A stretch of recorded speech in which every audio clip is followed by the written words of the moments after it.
Hey there, this is Nathan. I just wanted to make a quick announcement by way of telling a couple of quick stories, which is kind of annoying, but that's my way. I enjoy rambling on. So, you notice probably noticed there was no episode this past week. This is a pretty lousy stand-in for one, but unfortunately it's going to have to do for the time being. So my brother Jay, it sounds like I'm about to say something terrible. He's fine. He's doing great, as a matter of fact. He didn't die or anything like that. Technically we're all dying, and that's just true, but not today. But yeah, so my brother Jay, who I do this with for 41 episodes, and we had a great time doing it. He, as we've probably heard us say on the show many times, is my brother, my older brother. There are 9 children altogether, and we are the bottom two? I'm going to say the bottom two, but that sounds sexual in some way. We're the 2 youngest. How about that? And he pretty much guided my path to music as an adolescent. And, that's just true. He and I were the last to leave the house, so I listened to a lot of what he listened to, as I did with a lot of my brothers. But my brother Jay is the core influence. And, I always remember him listening to KSYM and Please, Please, Please Let Me Get What I Want by the Smiths came on. And it's the first, Smith song I ever heard. It's the first song I had ever heard. And I thought it was dumb. I thought it was kind of hokey. And he reassured me that it wasn't. He said, just listen to it, dude. Just shut up for a second and listen. And I did that. And, to this day, I am a huge fan of the Smiths and Morrissey. Despite his poor choices these days. And I don't really want to talk about it if I'm honest. But you get me. I'm not going to defend the guy. But my point is, they were a big part of my life and adolescence, and I owe that to my brother Jay. Another memory I have of him regarding music and him teaching me something here was about music. Did involve the new wave trifecta of Depeche Mode, New Order, and The Cure. And specifically Depeche Mode. Jay would have been about 15, I would have been about 10 or 11. And my grandfather just passed away, and we were in my grandma's kitchen. My grandmother had a strict rule about no listening to music. When someone you loved passed away, it was just a sign of respect. I don't know, she was Catholic, so it could have been a Catholic thing, and I don't know. But point is, she was mean, and she didn't stand for any mess, so you got to take Grandma's rules seriously. But Jay had a copy of Depeche Mode's 1986 Black Celebration, and he wanted me to hear something. And in my grandma's kitchen, where we were there 2 alone, there was a clock radio. And that's exactly what it implies. The name implies it's a clock that's also got a radio on it. And some of the nicer ones, like my grandmother's there in her kitchen, had a tape deck on it. And so Jay had a copy of that Black Celebration, and he pops it in because he wants me to hear something. He's like, "Oh, Nate, you got to check this out. It's a cool song." And I'm like, "Dude, you cannot play that in Grandma's kitchen right now. There's just no music. Grandpa just died, so..." And he's like, "Yeah, that's true, but check out this song because it's cool." And he proceeded to play me a song called "But Not Tonight," and it's a beautiful song.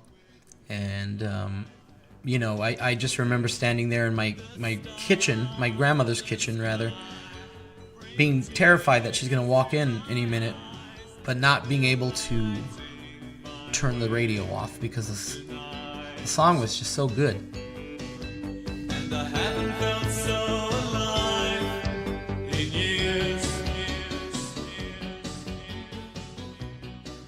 And, my point of telling you all this is that, I learned a lot from Jay musically, specifically. And, that's why we did this show together, and it was so much fun.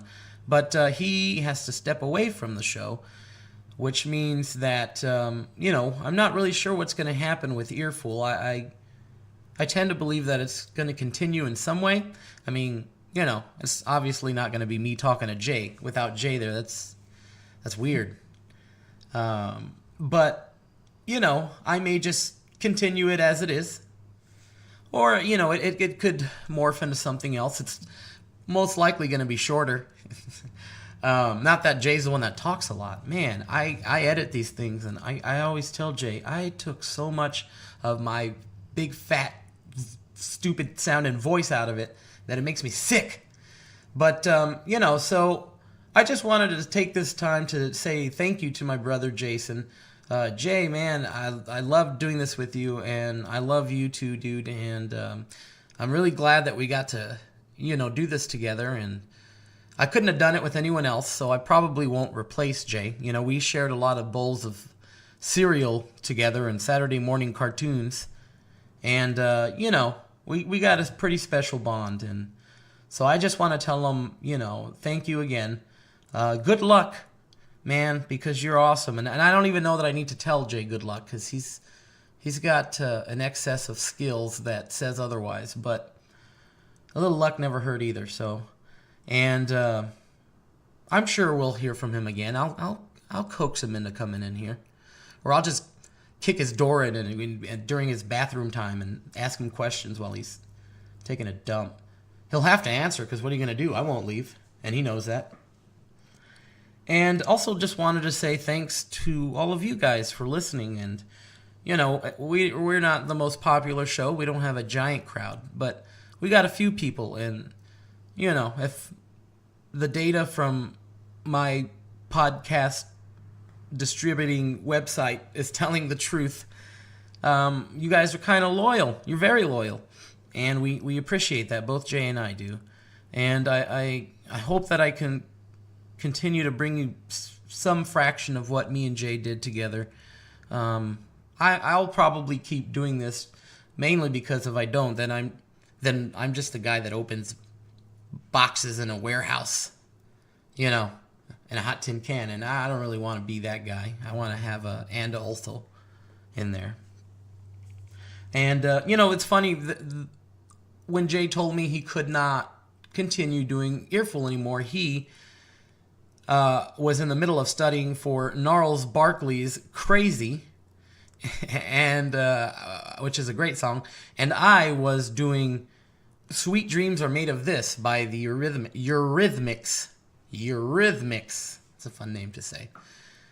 And, I don't know, I may still do that at some point, but I was in the middle of reading about Annie Lennox when she was in a band called The Tourists, right before the Eurythmics, with her boyfriend and writing partner, Dave Stewart.